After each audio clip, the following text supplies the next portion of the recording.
ஆன்மீக சொந்தங்கள் அனைவருக்கும் அன்பான காலை வணக்கம். நாம் நம்மளுடைய சேனலில் தொடர்ந்து நிறைய சுவாரஸ்யமான ஆன்மீகம் சார்ந்த தகவல்களை தாங்க பார்த்துட்டு வந்துட்டு இருக்கோம். அந்த வரிசையில் இன்றைக்கி என்ன பார்க்க போகிறோம் அப்படின்னா, இந்த செப்டம்பர் மாதத்தினுடைய இறுதி நாட்களை நம்ம நெருக்கிட்டு இருக்கக்கூடிய நிலையில் என்ன மாதிரியான கிரக சூழ்நிலைகளானது இந்த செப்டம்பருடைய இறுதிக்குள்ளே நிகழ இருக்குது அப்படிங்கிறத பற்றியும், அந்த கிரகத்தின் மூலமாக என்ன மாற்றங்களை மேசராசினியர்கள் சந்திக்க போகிறாங்க அப்படின்றத பற்றியும் தான் தொடர்ந்து பார்த்து தெரிஞ்சுக்க போகிறோம். வீடியோக்குள்ளே போகிறதுக்கு முன்னாடி நீங்கள் இன்னும் நம்ம சேனலை சப்ஸ்கிரைப் பண்ணாமல் இருக்கீங்க அப்படின்னா மறக்காமல் சேனலை சப்ஸ்கிரைப் பண்ணிக்கோங்க. கூடவே பக்கத்தில் இருக்கிற பெல் சிம்பிளையும் கிளிக் பண்ணிக்கோங்க.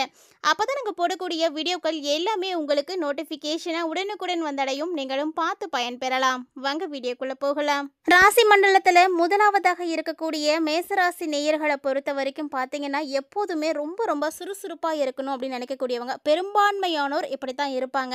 இவங்களுடைய செயல்லையே கண்டுபிடிச்சிடலாம் இவங்க எவ்வளோ ஆக்டிவாக இருப்பாங்க. அதாவது தேனீக்கள் எப்படி ரொம்ப சுறுசுறுப்பாக இயங்குமோ அதே போல தான் இந்த மேசராசிக்காரங்க. அவசரமாக எல்லா வேலைகளையும் செய்யக்கூடியவங்க. ஆனால் இவங்களுக்கு இருக்கக்கூடிய ஒரே ஒரு பலவீனம் என்ன அப்படின்னா, இவங்களுக்கு வரக்கூடிய முன்கோபம் தாங்க. ஸோ சட்டுன்னு கோபம் வரும். அவங்கள என்ன நினைக்கிறாங்க அப்படின்றத சரியாக அவங்களுக்கு வெளிப்படுத்த தெரியாது.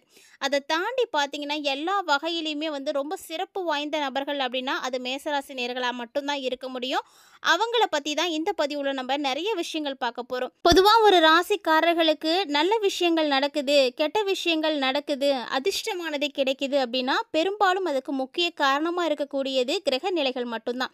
இந்த கிரக நிலைகள் எந்த இடத்துல இருக்காங்க, எந்த இடத்துக்கு மாறுறாங்க, எப்போ என்ன மாதிரியான பலன்களை கொடுக்க இருக்காங்க அப்படின்றத பொறுத்து தான் எல்லா மாற்றங்களும் இருக்குது. ஸோ வாழ்க்கையில் மாற்றங்கள் அப்படின்றது வர வரைக்கும் யார் பொறுமையாக காத்துட்ருக்காங்களோ அவங்க கண்டிப்பாக வெற்றி அடைகிறாங்கன்னே சொல்லலாம். அந்த மாதிரி தான் மேசராசி நேயர்களுக்கும் இப்போ ஒரு அதிர்ஷ்டகரமான வாய்ப்பானது கிடைக்க போகுதுங்க. அதாவது உங்களுடைய ராசி நாதன்னு சொல்லக்கூடிய செவ்வாய் பகவான் உங்கள் ராசிக்கு பார்த்தீங்கன்னா இப்போ சத்ருஸ்தானத்தில் அமர்ந்து ராசியை பார்த்துட்ருக்காருங்க. ஸோ இந்த ஒரு நேரம் பார்த்தீங்கன்னா, பொதுவாக எதிரிகள்கிட்ட இருந்து நீங்கள் விடுதலை பெற ஆரம்பிப்பீங்க. இவ்வளவு நாளாக உங்களுக்கு எதிரிகளுடைய தொந்தரவு இருக்கலாம், இல்லைனா வேறு யார் மூலியமாக, அதாவது மூன்றாம் நபர் மூலியமாக உங்களுக்கு பிரச்சனைகள் அப்படின்றது கண்டிப்பாக இருந்துகிட்ருக்கும். ஆனால் இந்த காலகட்டங்களில் அப்படி எந்த ஒரு பிரச்சனையும் ஏற்படாது. ஸோ செப்டம்பர் 30ஆம் தேதி வரைக்குமே உங்களுக்கு நல்லாவே இருக்குது. 3வது இடத்துல வேறு குரு பகவான் அமர்ந்திருக்கிறாரு. இது உங்களுடைய முயற்சிகளுக்கு ரொம்ப ரொம்ப துணையாக இருக்குவார். அதாவது குரு உங்களுக்கு கூடவே இருக்கிற மாதிரி தாங்க. ஒரு எப்போதும் தனித்து இருக்கிறத விட நமக்கு ஒருத்தர் கூட இருக்கிறது ஒரு பலம் தானே. அந்த மாதிரி தான் குரு பகவான் இப்போ உங்களுக்கு உறுதுணையாக பயணிக்க போகிறார். ஏன்னா ஆல்ரெடி உங்களுக்கு தெரியும் 7.5 சனியானது நடந்துட்டு இருக்குது அப்படின்னு. அதனால் இந்த குரு உங்களுக்கு அப்படியே பாதுகாப்பாக இருக்க போகிறாரு. தனஸ்தானாதிபதியாக இருக்கக்கூடிய சுக்கிரனும் பார்த்தீங்கன்னா சுக்கிரஸ்தானத்தில் இருந்து, அதாவது தொழில் ஸ்தானத்தை பார்வையிடுறாரு. சுகஸ்தானத்தில் இருந்து தொழில் ஸ்தானத்தை பார்வையிடும் பொழுது நிச்சயமாக மேசராசினியர்களுடைய தொழில் வளம் பார்த்தீங்கன்னா பெருக ஆரம்பிக்கும். உங்களுடைய தொழில் மேன்மைக்கு இதெல்லாம் ரொம்ப ரொம்ப உறுதுணையாக இருக்கும். பூர்வ புண்ணியாதிபதியாக இருக்கக்கூடிய கிரகம் ஆட்சி பெற்று பலம் பெற போகிறதுனால, அதாவது செப்டம்பர் 30ஆம் தேதிக்குள்ளே உங்களுடைய பூர்வீக சொத்து சம்பந்தமான செயல்பாடுகள் எல்லாமே சிறப்பாக செஞ்சு முடிப்பார்.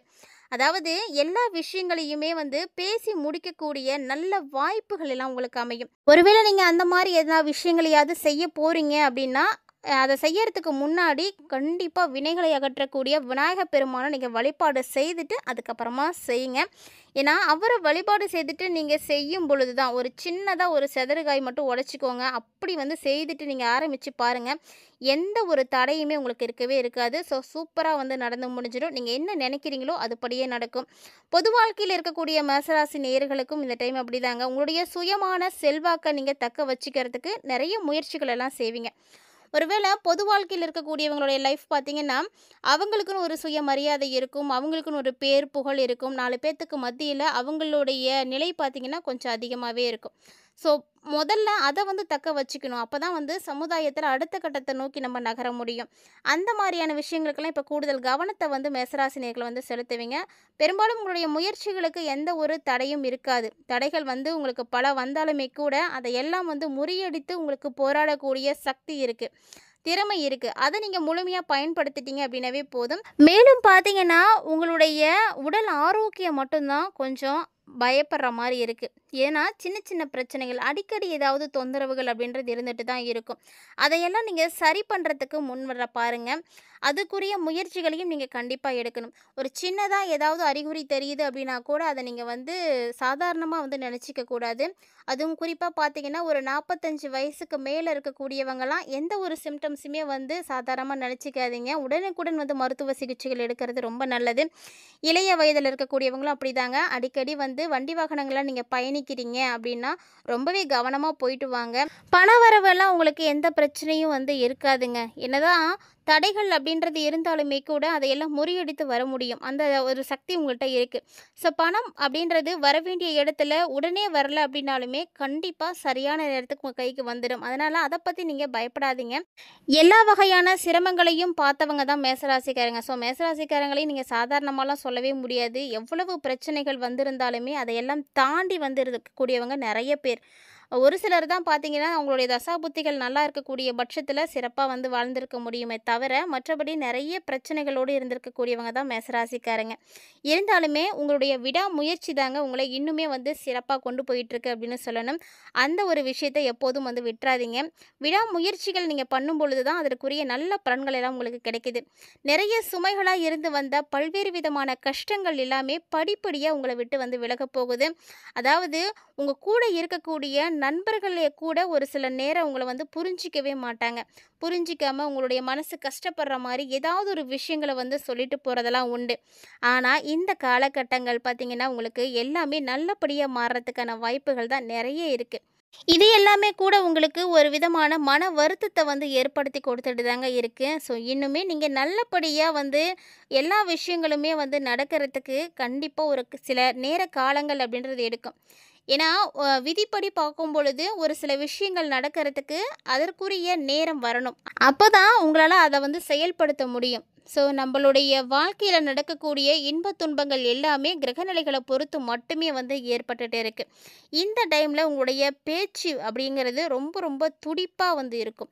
அந்த மாதிரியான நேரங்களில் நீங்கள் வார்த்தைகளை வந்து கரெக்டாக வந்து பயன்படுத்தணும். ஏன்னா துடிப்பான வார்த்தைகளை நீங்கள் பேசிட்டீங்க அப்படின்னா எல்லாமே வந்து உங்களுக்கு வந்து பிரச்சனைகளாக கூட போய் முடிஞ்சிடலாம். அதுவும் ஒரு சிலருக்கு பார்த்தீங்கன்னா, இந்த மாதிரியான துடிப்பான பேச்சுகள் பிடிக்கும். அவங்க வந்து கொஞ்சம் வந்து விரும்பி உங்கள வந்து பேச வைக்கலாம், கேட்கலாம் நீங்க சொல்றத. ஆனா எல்லாருமே நம்ம பேசக்கூடிய வார்த்தைகள வந்து புரிஞ்சுப்பாங்க, நம்மளுடைய சூழ்நிலைகள வந்து புரிஞ்சு நடந்துப்பாங்க அப்படின்லாம் சொல்ல முடியாது. அதனால இந்த மாதிரியான வார்த்தைகள பெருமளவுக்கு நீங்க பயன்படுத்திக்காம, இனிமையான வார்த்தைகள நீங்க பயன்படுத்துங்க. நீங்க பேசக்கூடிய அந்த இனிமையான வார்த்தைகள், பேச்சு இது எல்லாமே பார்த்தீங்கன்னா, உங்களுக்கு ரொம்ப ரொம்ப சுமூகமா போய் முடியும். எந்த விஷயமா இருந்தாலும் சரி, நம்ப பேசக்கூடிய விதம் அப்படின்னு ஒண்ணு இருக்கு. அதன் மூலியமாக தான் நிறைய விஷயங்களானது நமக்கு நல்லபடியா நடக்கும். அதாவது நம்ம யார்கிட்ட பேசுறோம், யார் முன்னாடி பேசுறோம், எந்த சூழ்நிலையில பேசுறோம், அதற்காக தான் இடம், பொருள், ஏவல் இதெல்லாம் அறிந்து பேசணும் அப்படின்னு சொல்லுவாங்க. ஸோ இடத்திற்கு ஏற்ப, சூழ்நிலைகளுக்கு ஏற்ப நம்ம மாற்றி அமைத்து பேசும் பொழுது, நம்முடைய விஷயம் வந்து வெற்றி அடையறதுக்கான வாய்ப்புகள் நிறையவே இருக்குது. அதனால் மேசராசி நேயர்கள் இந்த காலகட்டங்களில் உங்களுடைய வார்த்தைகளாலையும் பேச்சுகளாலையும் தான் நீங்கள் நிறைய விஷயங்களை சாதிக்க போகிறீங்க. என்னதான் திறமைகள் இருந்தாலுமே கூட அந்த திறமைகள் வந்து ஒரு முன்னேற்ற பாதையை நோக்கி வரத்துக்கு சரியான நேரம் முக்கியமானது. இந்த சரியான நேரம் எப்போ இருக்கு, யாருக்கு எப்போ கிடைக்கும் அப்படின்றத நீங்கள் தெரிஞ்சுக்கணும் அப்படின்னா கண்டிப்பாக அது ஜோதிடத்தினுடைய உதவியால் மட்டுமே முடியும். ஏன்னா ஜோதிடத்தில் இருக்கக்கூடிய அந்த நவ கிரகங்களுடைய செயல்பாடுகள்ல அது மட்டும் இல்லாமல் நீங்கள் பிறந்திருக்கக்கூடிய நேரம் காலம் இதெல்லாம் வச்சு மட்டும்தான் நம்முடைய வாழ்க்கை எதிர்காலம் எப்படி இருக்கும் அப்படின்றத நம்மளால் தெரிஞ்சுக்க முடியும். ஸோ நீங்களும் உங்களுடைய எதிர்காலத்தை சிறப்பாக இருக்கிறதுக்கு என்ன வழிகள்லாம் செய்யணும், எப்படி இருக்குது அப்படின்றத தெரிஞ்சுக்கணும்னு முயற்சி பண்ணிங்கன்னா மறக்காமல் நம்மளுடைய ஸ்க்ரீனில் தெரியக்கூடிய வாட்ஸ்அப் நம்பரை நீங்கள் தொடர்பு கொண்டு உங்களுக்கான பலன்களை முழுமையாக பார்த்து தெரிஞ்சுக்கோங்க. ஸோ ஆன்மீக ரீதியாக அது மட்டும் இல்லாமல் நம்ம செய்யக்கூடிய ஒவ்வொரு விஷயங்களுமே நம்பிக்கையோடு செய்யணும். ஆன்மீகத்தையும் நம்பிக்கையும் வந்து பிரிக்கவே முடியாது. ஒருவேளை நீங்கள் பிரித்து பார்க்குறீங்க அப்படின்னா கண்டிப்பாக அதில் உங்களுக்கு எந்த விதமான நன்மைகளும் வந்து கிடைக்கிறதுக்கு வாய்ப்பே கிடையாது. அதனால் நம்பிக்கையோடு செய்யுங்க, நம்பிக்கையோடு பாருங்கள். நம்ம சொல்லக்கூடிய பரிகாரத்தையும் முழு நம்பிக்கையோடு செய்யுங்க. கண்டிப்பாக நல்லது நடக்கும். மேசராசி நேயர்களாகிய நீங்கள் நிறைய நல்ல விஷயங்களை பார்க்கணும்னு நினைக்கிறீங்கன்னா வியாழக்கிழமையில காலையில் 6 to 7 கொள்ளு பயிரை விநாயகருக்கு முன்னாடி வச்சு தேங்காய் எண்ணெயில் தீபமிட்டு வழிபாடு செய்துட்டு வாங்க. எல்லா தடைகளும் நீங்கி சுபிட்சமானது கிடைக்கும். நம்பிக்கையோடு செய்யுங்க, கண்டிப்பாக நல்லது நடக்கும். இந்த ஒரு பதிவில் நீங்கள் நிறைய விஷயங்களை பார்த்து தெரிஞ்சுட்டு இருந்திருப்பீங்கன்னு நினைக்கிறேன். கட்டாயமாக உங்களுக்கு இந்த வீடியோ பதிவானது பிடிச்சிருக்குன்னு நினைக்கிறேன். பிடிச்சிருந்தா லைக் பண்ணுங்கள், ஷேர் பண்ணுங்கள், மறக்காமல் கமெண்ட் பண்ணுங்கள். மேலும் இது போல் பல இன்ட்ரெஸ்டிங்கான தகவல்களை எல்லாம் நீங்கள் தொடர்ந்து பார்த்து தெரிஞ்சுக்கணும் அப்படின்னு விருப்பப்பட்டீங்கன்னா மறக்காம நம்ம சேனலை சப்ஸ்கிரைப் பண்ணிட்டு ஃபாலோ பண்ணிக்கோங்க. கூடவே ஆன்மீக ரீதியாக நம்மளுடைய சேனலில் கொடுக்கப்படக்கூடிய எளிமையான பரிகாரங்களையும் கண்டிப்பாக செய்து பயன்பெறுங்க.